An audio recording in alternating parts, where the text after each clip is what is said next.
नमस्कार दोस्तों, स्वागत है आपका हमारे चैनल टेल्स बाय यशु पर। यहाँ पर आपको मिलेंगी रोचक और सस्पेंसफुल कहानियाँ। अगर आपको यहाँ पर हमारी कहानियाँ पसंद आती हैं तो कृपया करके आप हमारी वीडियोस को लाइक करें, इसको अपने दोस्तों को साथ शेयर करें और साथ के साथ अपना कमेंट करना ना भूलें। अगर आप इस चैनल पर नए हैं तो कृपया करके इसे सब्सक्राइब भी करें। आपका ज़्यादा समय न लेते हुए चलो आज की कहानी को शुरू करते हैं।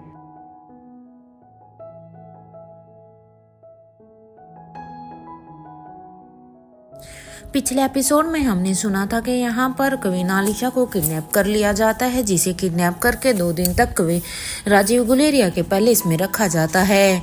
लेकिन कविन आलिशा यहाँ पर किसी कैद में नहीं बल्कि यहाँ पर एक रानी की तरह ही रहती है, जिसे देखकर तो अब यहाँ पर अक्षय वर्मा और साथ के साथ महेंद्र के पसीने ही छूट जाते हैं। और आज फाइनली वो दिन था जब अनिका, करण गुलेरिया, रोहित और ये सब उसे छुड़ाने के लिए वापिस आए थे, क्योंकि यहाँ पर दोनों ही तरफ से एक कंडीशन को अप्लाई किया गया था कि इधर से ये कविन आलिशा को छोड़ेंगे तो उधर से दूसरी तरफ से अनिका को सौम्या को छोड़ना होगा। अनिका के साथ करण गुलेरिया एक चौपर में बैठे हुए थे, तो वहीं रोहित के साथ आकाश और अंजलि थे। अनिका बैनी से के कान में लगे हुए उसके ईयरपीस पर अपना इंस्ट्रक्शन देती है कि जैसे ही आलिशा तुम्हारे पास आए, कविन आलिशा को चौपर में बिठाकर तुम इस चौपर को जल्दी से ही ऊपर कर लेना, क्योंकि हम कविन आलिशा के सामने ऐसा कुछ भी नहीं कर सकते, क्योंकि उनकी सेफ्टी हमारे लिए बहुत ही जरूरी है। इन लोगों से हम बाद में निपटेंगे, वैसे इनमें से किसी को भी नहीं छोड़ने वाले। वहां जितनी देर में अब वो औरतें अपनी साथी शीला और दमयंती के पास आती है, तो वही अब तक कविन आलिशा एनी के पास आ जाती है, क्योंकि यहाँ पर एक तरफ से अनिका की टीम ने यहाँ पर सौम्या को छोड़ दिया था, तो इधर से शीला और दमयंती इन्होंने यहाँ एक साइड से कविन आलिशा को छोड़ दिया था।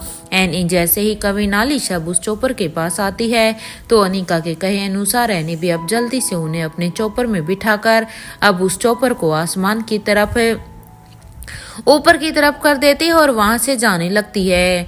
कुछ ही देर में अब वो सभी वहां से निकल जाते हैं और यहाँ पर शीला और दमयंती जैसे उस औरत के हाथों को खोलती है तो वो तीनों ही अब एक दूसरे, जैसे ही वो उसके हाथों को खोलती है तो वो उनके चेहरे पर एक खुशी अलग ही थी, क्योंकि फाइनली अब उनके सामने सौम्या थी, क्योंकि सौम्या को उन्होंने छुड़ा लिया था। सौम्या को देखते हुए अब वो तीनों ही आपस में अब एक दूसरे के गले लगती हैं और अब वो दमयंती और शीला अब दोनों ही उसे कहती हैं वेलकम सौम्या वेलकम। और अब शीला भी कहती है देखा तुमने, हम तुम्हें यहाँ ले ही आए, फाइनली हम जीत गए, क्योंकि पहले तो हमें भी काफ़ी मुश्किल लग रहा था, लेकिन सच में कविन आलिशा के बदले में अनिका जल्दी से ही मान गई तुम्हें देने के लिए। अगर हमें पता होता कि तुम्हें छुड़वाना इतना आसान था तो हम कब का ये काम कर चुके होते। हमने तुम्हें अब उस अनिका की कैद से हमेशा के लिए छुड़ा लिया है। अब एक दूसरे से मिलने के बाद वो सभी भी अभी अपनी गाड़ी में बैठ जाते हैं, क्योंकि उन्हें भी अब डाउट था कि अगर वो ज़्यादा देर तक यहाँ पे रहे तो कहीं ऐसा ना हो कि अनिका की टीम फिर से दोबारा से यहाँ पर आए और उन लोगों के ऊपर फिर से अटैक कर दे, या फिर वो इनसे फिर से कैद में लेने की कोशिश करे। इसलिए वो जल्दी से गाड़ी में बैठते हैं और गाड़ी में बैठने के बाद वो उस गाड़ी को राजीव गुलेरिया के पैलेस के लिए चलाने लगते हैं। एक तरफ जहां पर शीला और दमयंती वापस से राजीव गुलेरिया के पैलेस में जा रही थी, तो वहीं दूसरी तरफ रोहित के पैलेस में अभी तीनों ही बच्चे अब उस रूम में थे जहां पर एक रात पहले ही स्वाति मल्होत्रा ने उसे अपने पैलेस के रूम में शिफ्ट किया था, क्योंकि उन्होंने धनंजय पीरामल को अब उस लैब से निकाल कर अब उसे एक कमरे में शिफ्ट कर दिया था, क्योंकि अब उसे होश आने वाला था।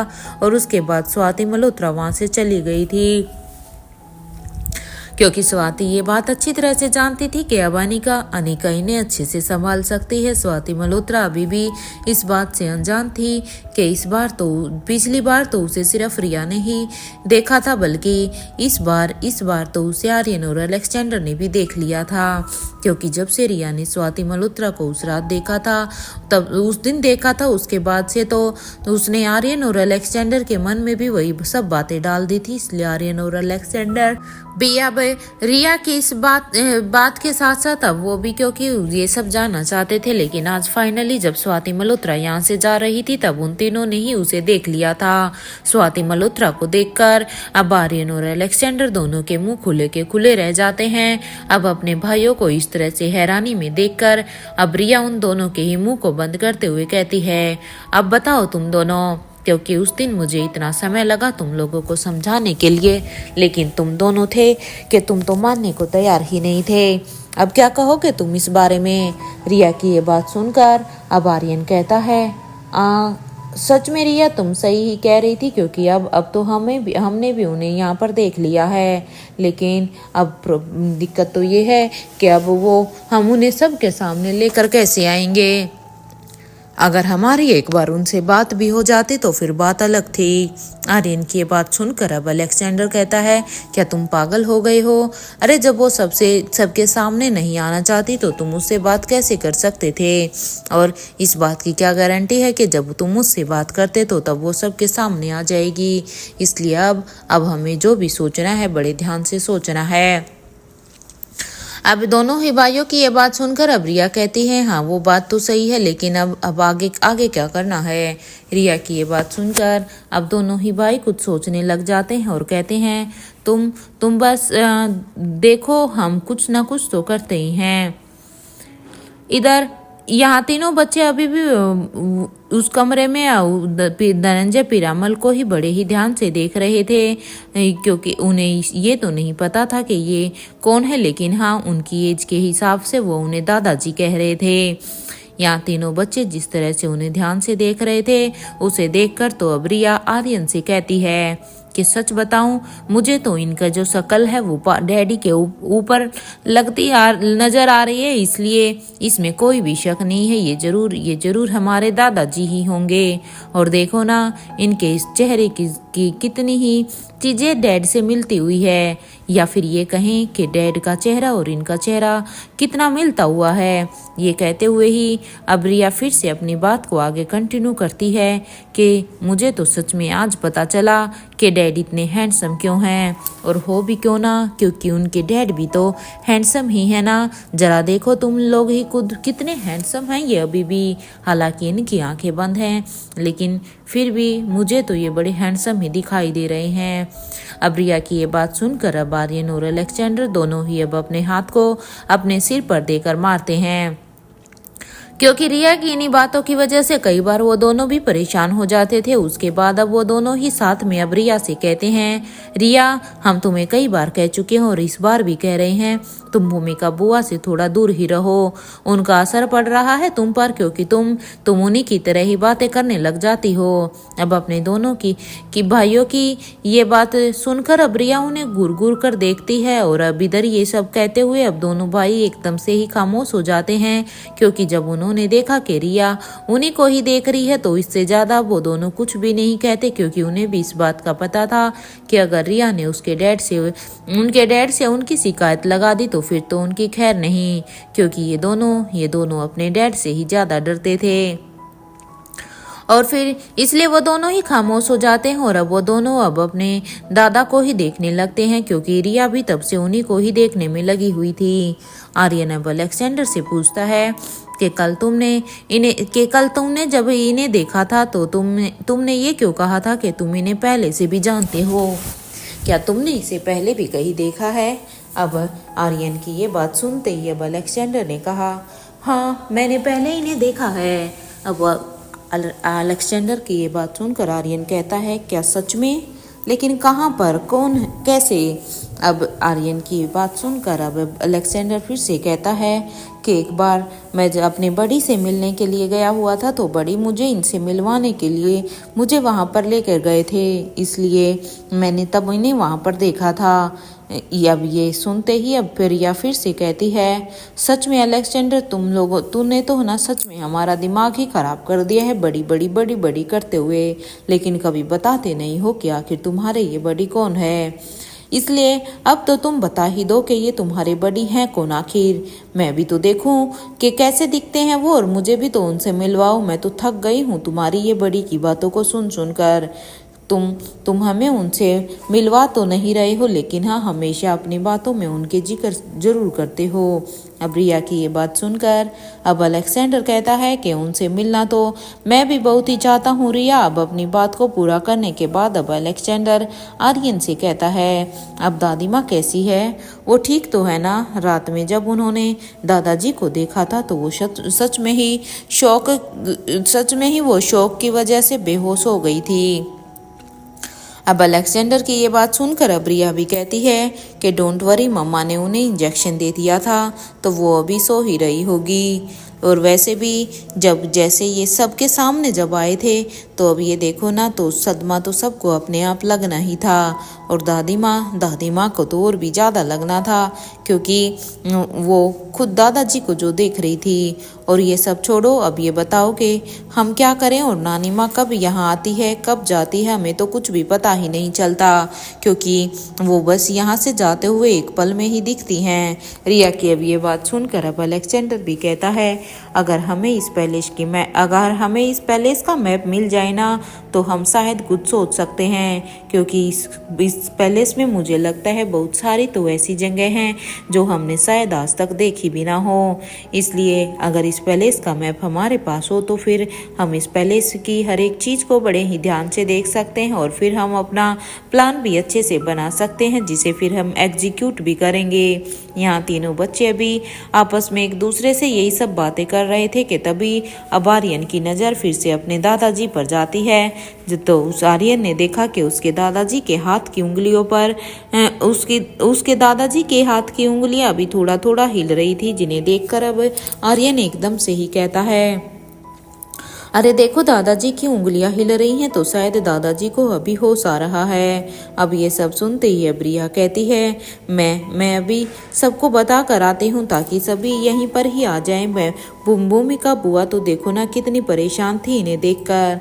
अब ये कहते हुए ही रिया अब उस रूम से निकलकर बाहर आ जाती है। तो वहीं अब धनंजय पीरामल को भी अब धीरे धीरे अब उसकी आंखों में भी मूवमेंट होनी शुरू हो जाती है, और अब धीरे धीरे करके अब उसके होश आ रहा था। वो धीरे धीरे अपनी आंखें भी खोल रहा था, और उन्होंने अब अपनी आंखें पूरी तरह से जब खोल ली तो उनके दिमाग में अभी भी वही इंसिडेंट याद आ रहा था लास्ट टाइम में जब उनके ऊपर हमला हुआ था, और वो नज़ारा उनकी आंखों के सामने अभी भी था। इसलिए वो अचानक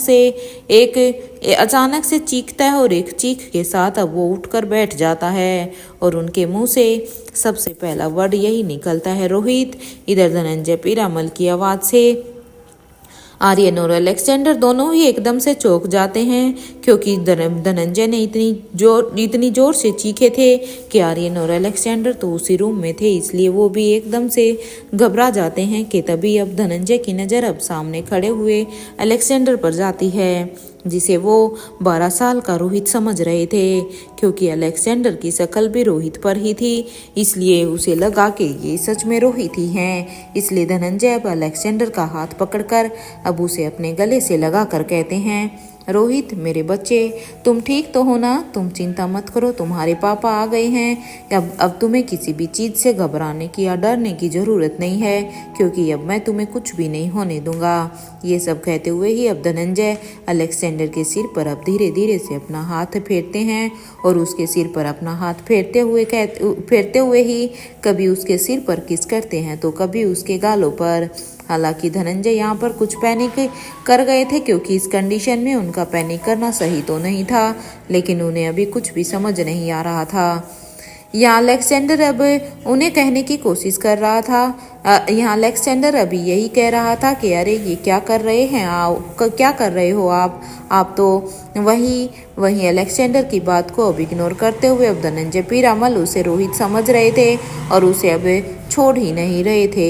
हालांकि अलेक्जेंडर ने अपनी बात को स्पष्ट करने की भी कोशिश की थी। अलेक्जेंडर ने उन्हें बताना चाहा था कि वो रोहित नहीं बल्कि वो अलेक्जेंडर है, उनके पोते हैं वो। लेकिन यहाँ पर धनंजय अब कुछ भी बात सुनने के लिए तैयार नहीं थे।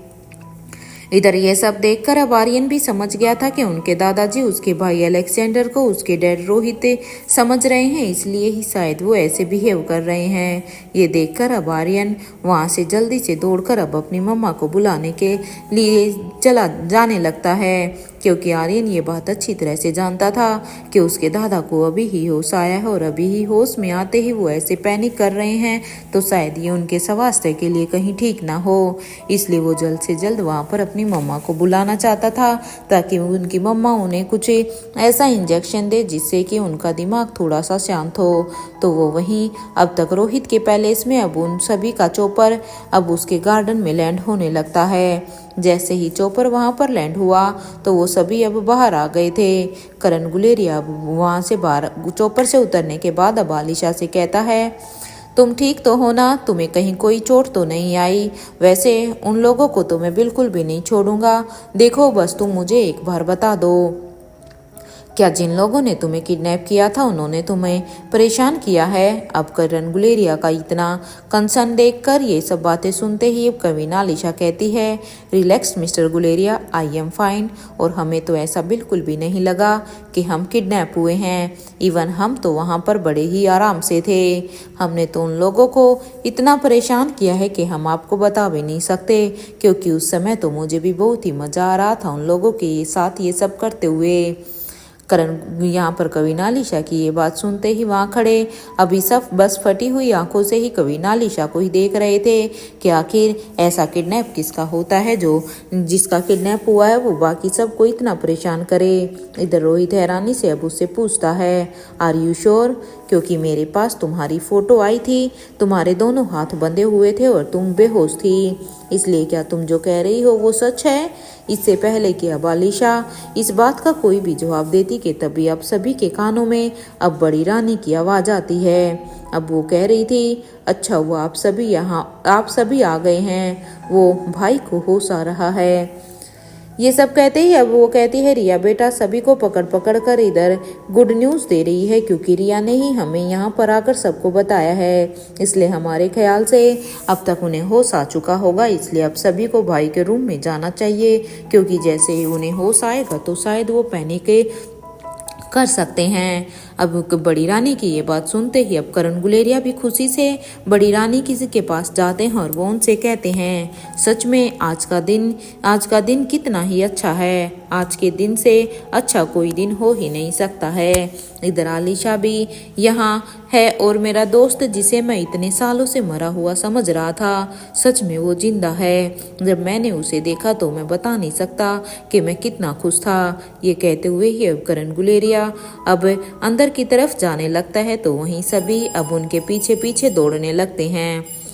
इधर आगे की तरफ जा रही अनिका जब रोहित को देखती है तो वो अब अपनी जगह पर ही खड़ा था। उसे ऐसे देखकर अब अनिका जल्दी से फिर से पीछे की तरफ आती है और वो रोहित के पास जाकर अब रोहित से कहती है, क्या हुआ है मिस्टर मारवा आपको? क्या आपको पापा से नहीं मिलना?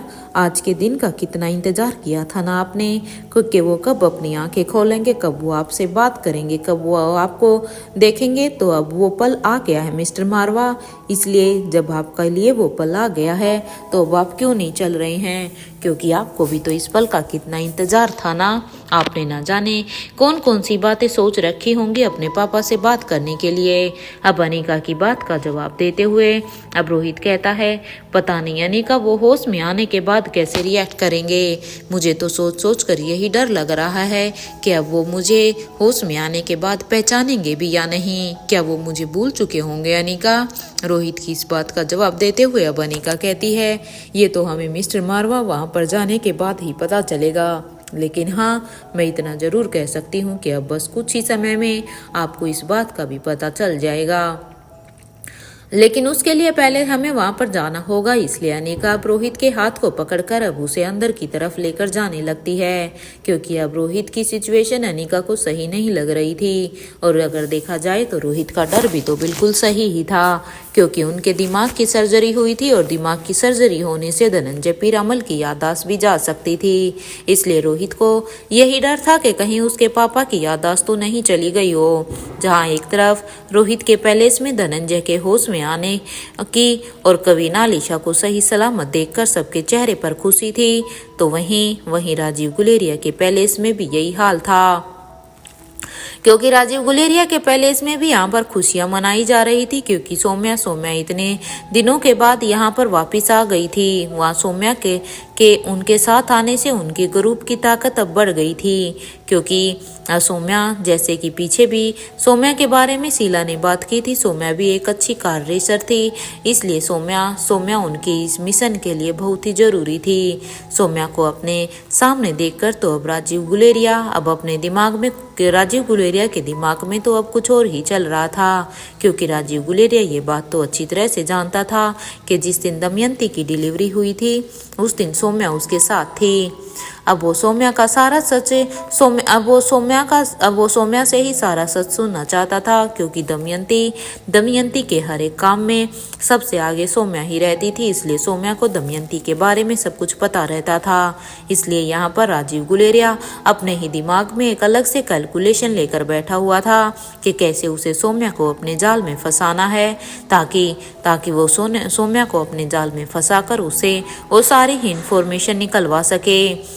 यहाँ पर राजीव गुलेरिया अच्छी तरह से जानता था कि उसे अब कैसे क्या करना है, तो वहीं बाकी सब अभी राजीव गुलेरिया की सोच से अनजान थे। वो बस सौम्या के आने की ही खुशियां मना रहे थे।